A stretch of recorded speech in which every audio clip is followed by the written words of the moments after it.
पाकिस्तानी नागरिकों का मंगलवार को पंजाब के अमृतसर में अटारी सीमा चौकी के जरिए अपने देश लौटना जारी है। भारत सरकार की तरफ से उनके देश छोड़ने के लिए तय की गई समय सीमा अब खत्म होने को है।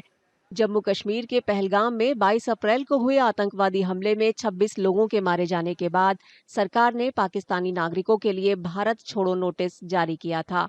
सार्क वीजा धारकों के लिए पाकिस्तान वापस लौटने की आखिरी तारीख 26 अप्रैल थी, जबकि मेडिकल वीजा धारकों को 29 अप्रैल तक का वक्त दिया गया था। पाकिस्तान वापस लौट रहे लोगों के चेहरों पर अपनों से बिछड़ने का दर्द साफ दिख रहा है। उन्होंने पहलगाम हमले की निंदा की और अपराधियों के लिए कड़ी सजा की मांग। हालांकि उनका ये भी कहना है कि आम नागरिकों को कुछ भी गलत ना करने के बावजूद सजा मिल। जी सर, मतलब बात ये थी कि अभी जैसे हालात चल रहे हैं इसके हिसाब से मतलब एक मन में खौफ हुआ कि यार पता नहीं क्या हो। बच्चे हमारे सारे उधर है, बीवी बच्चे माँ बाप सारे उधर है। मम्मी पापा की ये सुन के, ये वाकया सुन के मम्मी पापा की तबीयत भी ख़राब हो गई। इसकी वजह से फिर मैं रिटर्न वापसी जा रहा हूँ। सर हुआ तो बहुत ख़राब है, क्या बताएं हम। ऐसा होना नहीं चाहिए, लेकिन अब क्या बताएं हम आपको। हम परेशान हो रहे हैं ना। हाँ, मतलब चंद लोग ऐसे करके फिर सारी आवाम परेशान, वहाँ की भी और यहाँ की भी जनता पूरी परेशान हुई पड़ी है। हाल ही में शादी के बंधन में बंधने वाला एक जोड़ा भी अलग रहने को मजबूर है।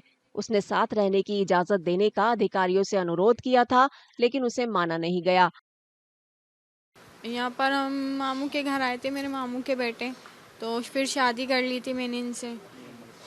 अम्मी के साथ आई थी मामू के घर और नानी के घर। तो फिर शादी कर ली थी इनसे मैंने। अब फिर मैंने वीज़ा के वो एलटीपी के लिए अप्लाई किया था, नूरी वीज़ा के लिए। तो मैं पेंडिंग पर थी, तो जो जो पेंडिंग पर था उनको जाने के लिए बोल दिया। 6 महीने हो गए मुझे। सितंबर में आई थी और अक्टूबर में 12 अक्टूबर को मैंने शादी कर ली थी। जाहिर सी बात है, अच्छा तो नहीं लग रहा।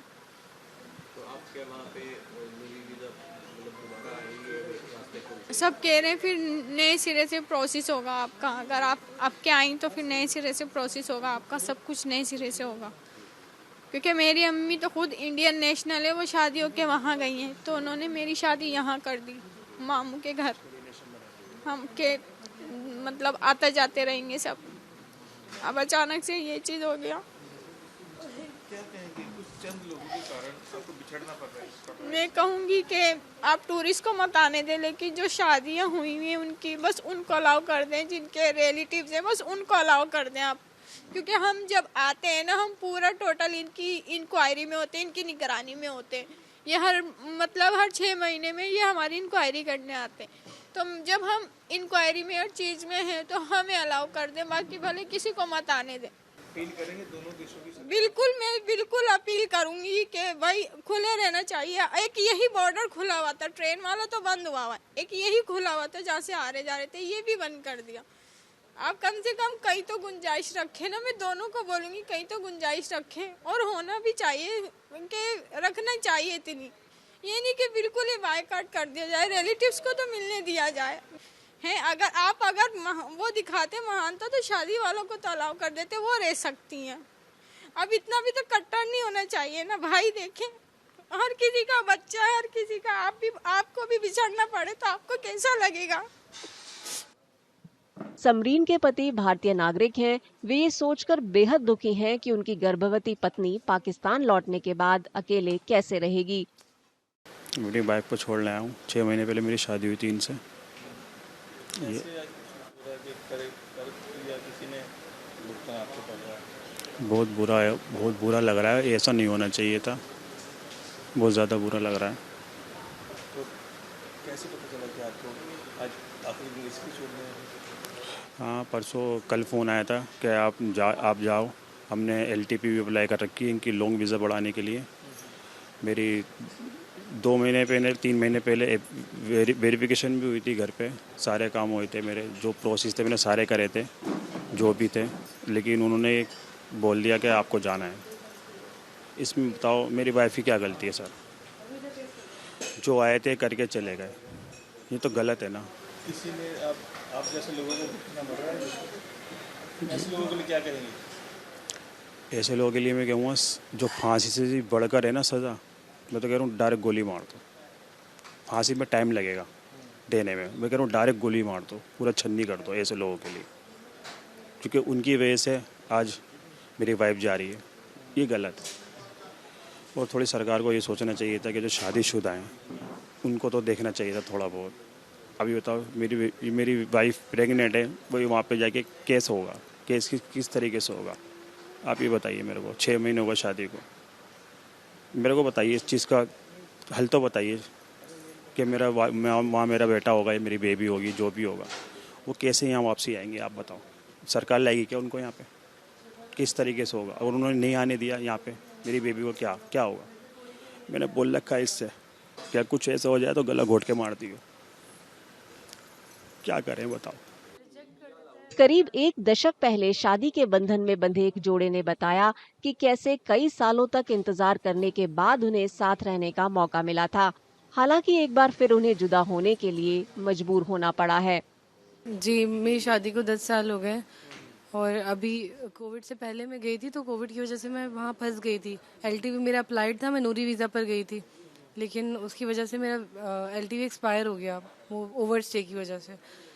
उस पर मैं फंसी रही, अप्लाई करती रही वीज़ा, लेकिन दिया नहीं। बहुत मुश्किलों बाद, इतने स्ट्रगल्स के बाद 5 साल बाद अब वीज़ा मिला था, तो मैं 6 डेज़ के लिए, बस अभी 6 डेज़ ही हुए हैं मुझे आए हुए। कितने दिन पहले अभी आए आप पाकिस्तान? 6 डेज़ हुए हैं बस, और अभी वापस जा रही हूँ। और वीज़ा इतनी इजीली वहाँ मिलता नहीं है। 2-3 बार पासपोर्ट रिजेक्ट हुआ है। 6 मंथ्स के लिए स्टक हो जाता है पासपोर्ट वहाँ से, मतलब फिर भी रिजेक्ट हो जाता है, कोई गारंटी नहीं मिलेगा नहीं मिलेगा। इतनी स्ट्रगल्स के बाद अब मिला था और फिर ये सब हो गया। और बच्चा इतना छोटा है, उसका ना स्कूल कोई भेजने वाला है, ना कोई, मतलब कोई अपब्रिंगिंग नहीं हो पा रही है उसकी। हस्बैंड काम पर जाएंगे या उसकी अपब्रिंगिंग करेंगे। ना उसकी दादी है ना दादा है, कोई भी नहीं है घर में, ये दोनों अकेले हैं। क्या कहेंगे कुछ लोगों के कारण जिन्होंने पहलगाम में कुछ गलत किया? जी बिल्कुल गलत किया है उन्होंने। आपको भुगतना पड़ रहा है सभी को? जी बिल्कुल किया है, उनके कारण हमें भुगतना पड़ा है, लेकिन गवर्नमेंट भी तो हमारे साथ गलत कर रही है ना। डेमोक्रेटिक कंट्री है ये, यहाँ बेसिक ह्यूमन राइट्स को जो है वो इस तरह फैमिलीज़ को अलग करना कहाँ का इंसाफ है? आप बताएं मुझे। जिसने किया है आप उनसे बैठ के बात करें, कंट्री से बात करें, गवर्नमेंट से बात करें, उस पर कोई एक्शन लिया जाए, ना कि आम आवाम को परेशान करके और इस तरह फैमिलीज़ को तोड़कर क्या मिल रहा है गवर्नमेंट को? आप बताएं ना। ये तो इस तरह से तो कोई इंसाफ नहीं हो रहा। बच्चा इंडियन नेशनल है, मैं भी इंडियन नेशनल हूँ, मेरी वाइफ पाकिस्तानी नेशनल है। ये जो पहलगाम में कुछ हुआ, इसकी क्या खमियाजा भुगतना पड़ रहा है? क्या इसका अब क्या है, आपके सामने आप हालात देख सकते हो हम लोगों के, हमारा फेस बता रहा है। इस बच्चे की क्या गलती है, मेरी क्या गलती है, मेरी वाइफ की क्या गलती है? ये गलत हुआ, वो नहीं कह रहा कि गलत नहीं हुआ, गलत बहुत गलत हुआ। जिसके घर का कोई एक बच्चा भी मरता है तो दुख होता है, लेकिन उसकी सज़ा हम सबको क्यों मिल रही है? उसकी सज़ा इस मासूम बच्चे को क्यों मिल रही है? इस मासूम बच्चे की गलती क्या है? इस मासूम बच्चे ने क्या बिगाड़ा है? इसकी माँ से जुदा करो या इसके बाप से जुदा करो। एक बिना माँ बाप का बच्चा कैसे पलेगा? अब फॉर एग्जांपल मैं आपको दे रहा हूँ, इसकी माँ चली जाएगी, इसको कौन पढ़ाएगा लिखाएगा? मैं कमाऊँगा या इसको खिलाऊँगा? मेरी फैमिली में ना मेरी मदर है ना मेरे फादर हैं, मैं सिंगल हूँ। अब मैं इसको पालूँ या कमाऊँ, कैसे करूँगा मैं? बिल्कुल बहुत ज़्यादा बुरा लग रहा है, बहुत ज़्यादा बुरा लग रहा है। मैं अल्फाज बयान नहीं कर सकता जो मेरे दिल में बीत रही है। एक बच्चा अपनी माँ से जुदा हो रहा है, अब इसको कैसे समझाऊंगा मैं? कल घर जाके बोलेगा मेरी मम्मी कहाँ है, मैं इसको क्या जवाब दूंगा? अब ये भी नहीं पता ये कब आएंगी वापसी, कब हालात ठीक होंगे, कुछ नहीं पता। अभी 6 दिन पहले 5 साल बाद वीज़ा मिली है, 5 साल बाद वीज़ा मिला है इनको। 6 साल बाद ये आई है, 6 दिन के अंदर ये वापसी जा रही है। इतनी सज़ा मिलनी चाहिए कि दूसरा बंदा ये काम ना करे। इतनी तगड़ी सज़ा मिलनी चाहिए कि दूसरा बंदा ये सोचे भी नहीं ये चीज़ करने के लिए। ऐसी सज़ा मिलनी चाहिए। जैसे आपने पाकिस्तान में शादी की जी, आप आइंदा किसी को सलाह देंगे? मैं तो अपने एरिया में बोलता हूँ भाई सब कुछ करना, बस ये काम मत करना, इतनी दूर शादी मत करना। क्योंकि शादी तुम करोगे भुगतेंगे तुम्हारे घर वाले। कभी माँ बाप से अलग हो रहा है, कभी बच्चा किसी से अलग हो रहा है। ये गलती करता कोई है, भुगतता कोई है। अधिकारियों के मुताबिक 24 से 27 अप्रैल के बीच अटारी वाघा सीमा के जरिए 537 पाकिस्तानी नागरिक भारत से जा चुके हैं। इनमें 9 राजनयिक और अधिकारी शामिल हैं। 12 श्रेणियों के अल्पकालिक वीजा धारकों के लिए भारत से जाने की समय सीमा रविवार को खत्म हो गई। समय सीमा खत्म होने के बाद भी पाकिस्तानी नागरिकों का भारत छोड़ने का सिलसिला जारी है। गर्मियों की छुट्टी होने वाली थी, मेरे पापा आने वाले थे, तो हम लोग सभी खुश थे। तो मैं एक बेड पे चढ़ के डांस कर रहा था, लेकिन वो पहले ही आ गए। फ्रीज। तो मैं उस समय तो कंटिन्यू नहीं कर सकता था ना, तो फ्रीज फ्रेम टाइप का हो गया। कसम पैदा कर